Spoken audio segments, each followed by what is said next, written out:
Wow, hello everybody. It's always tough to talk when people are eating, but don't worry, I can handle it. Go ahead and eat, don't pull back. As I came in, a lot of people met me for the first time, and they said, wow, you've been around that long, and we didn't know who you were. And there's a good reason for that.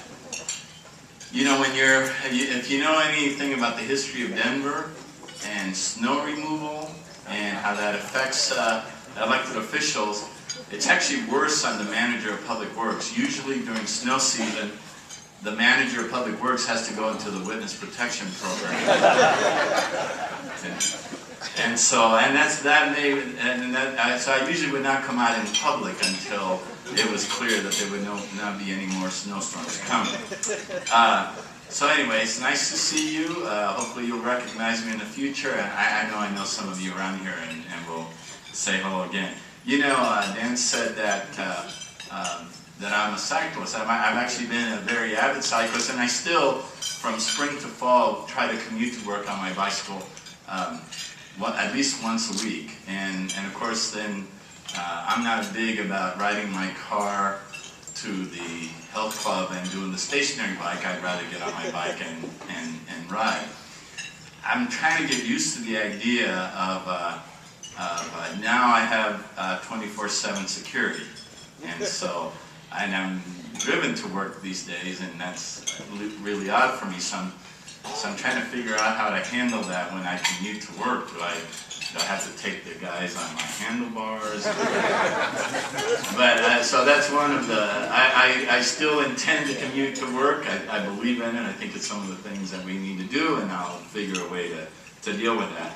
As I said, I'm an avid cyclist. I actually used to do a couple of thousand miles a year for years on end. And I have done Ride the Rockies, and you all know what that is, Ride the Rockies. I've done it 7 or 8 times now. I haven't done it in the last 2 or 3 years just because I haven't had the time to train for it.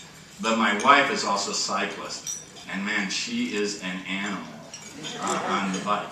And she's not only done Ride the Rockies, she did the triple bypass, but all I can say, I have wheels sucked off my wife over some of the best and highest passes in the state. But you know, I share a passion for cycling. I'm such a big believer at it, not just for recreation, but I think that it really holds a great measure to how we solve our transportation future, and I'll tell you that about a minute. But I know I share that passion with a lot of people in the Denver metro area, and actually I have seen that passion throughout the state. So I'm certainly committed to improving cycling in Denver and Colorado. I'll do all I can to do that, and have been doing so. But I'm also committed to it for a bigger reason, which I think that this is good for creating a better future for not only ourselves, but for our children. I mean, I am a big believer that we should strive to be carbon neutral and energy independent, and I think that that's something that we need to keep in mind as we do our transportation planning and fund our facilities for the future, is how do we do that. And you know, I also have to say, I built a lot of highways in my life. I mean, I've been through a phase of my life where we basically paved anything that didn't move. And what you realize now, what I realize now is that we cannot continue to just accommodate the car. I mean, I'm not asking anybody to sell their car. I know we have to moderate how we use it, because if we continue to widen our streets and continue to rely on the car in the way we do, we're not going to have the same quality of communities and residential areas and business areas that we hope to have for the future.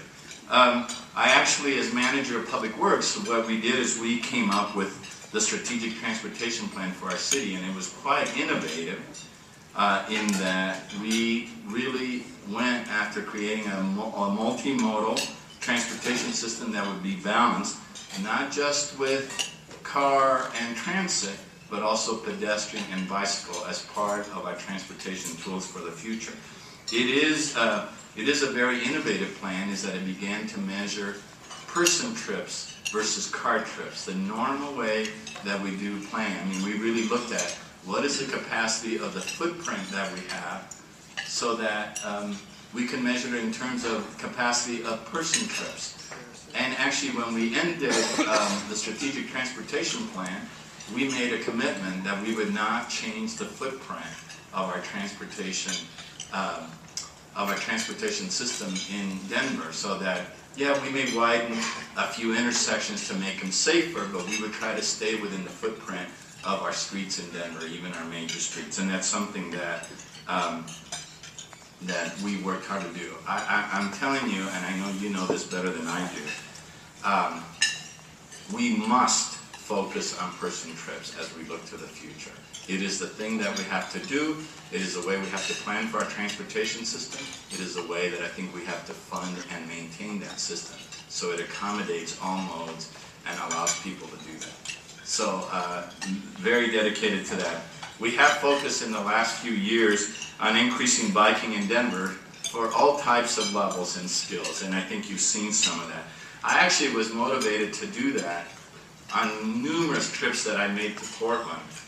By the way, I heard this YouTube thing going Portlandia now that is, that I guess it's pretty big, but I have to see it.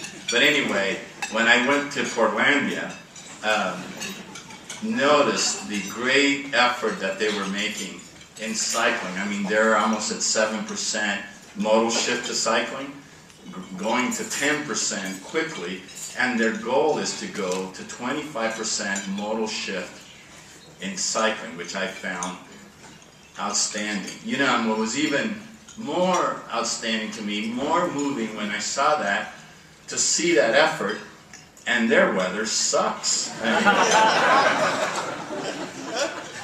So when I see that in Colorado we have 300, we almost average 320 sunny days a year, where it's dry pavement even for over 300 of that.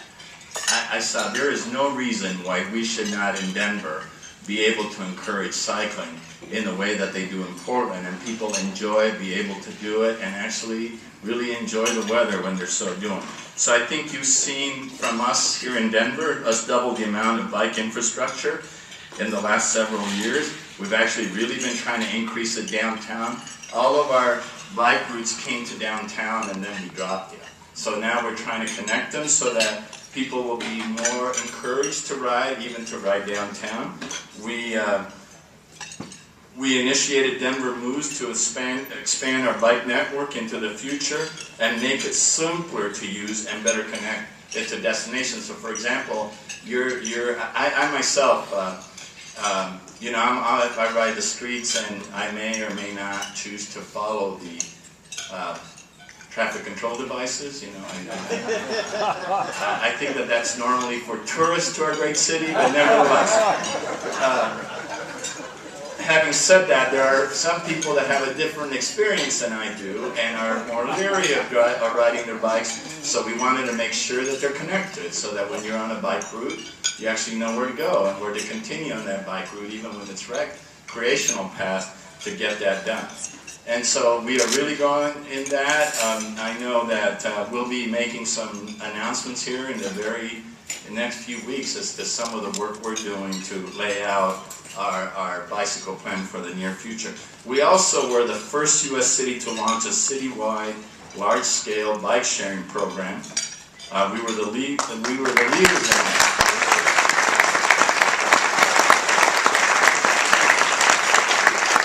And I see my friend Steve Sanders, and I saw Ken Gard over here.